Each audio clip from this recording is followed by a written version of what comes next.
today I'm going to try my first ASMR video. We're going to be doing it about Watson's Bay in Sydney. Here we go, let's give it a crack.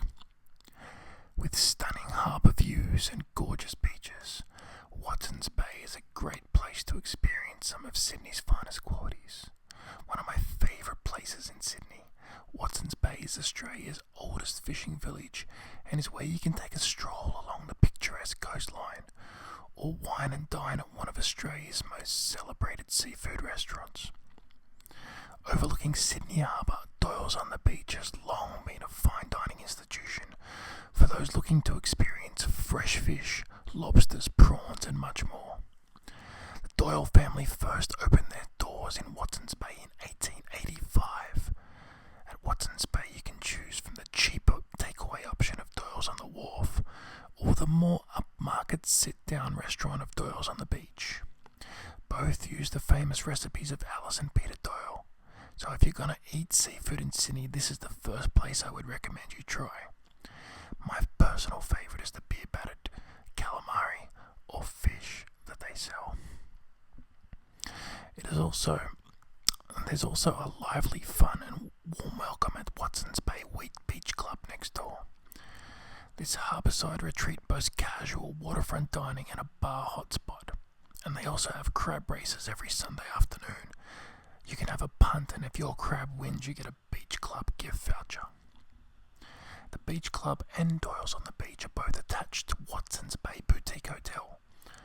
Rooms start at $300 per night in summer, so it's pricey, but you won't find views like this anywhere else in the world.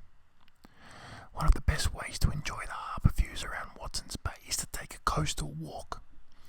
There's two walking paths from Watson's Bay Wharf, one which will take you north past Lady Bay Beach, which permits nude bathing, and then on to South Head where you will see the Hornby Lighthouse. The other one meanders south past the Gap, an ocean cliff facing the Tasman Sea, and then along Signal Station and Macquarie Lighthouse. The Southern Coastal Walk will also take you past the site where a full-rigged passenger ship, the Dunbar, was famously shipwrecked in 1857, Australia's worst ever maritime disaster. The sailing ship became shipwrecked against the cliffs below the Gap, with 121 people's lives lost. They mistook the bay of the Gap for the harbour entrance itself. Today, the Gap is known as a notorious suicide spot, with several deaths occurring there each year. You can get to Watson's Bay via a 20-minute ferry ride from Circular Quay, or you can drive, although parking can be a problem.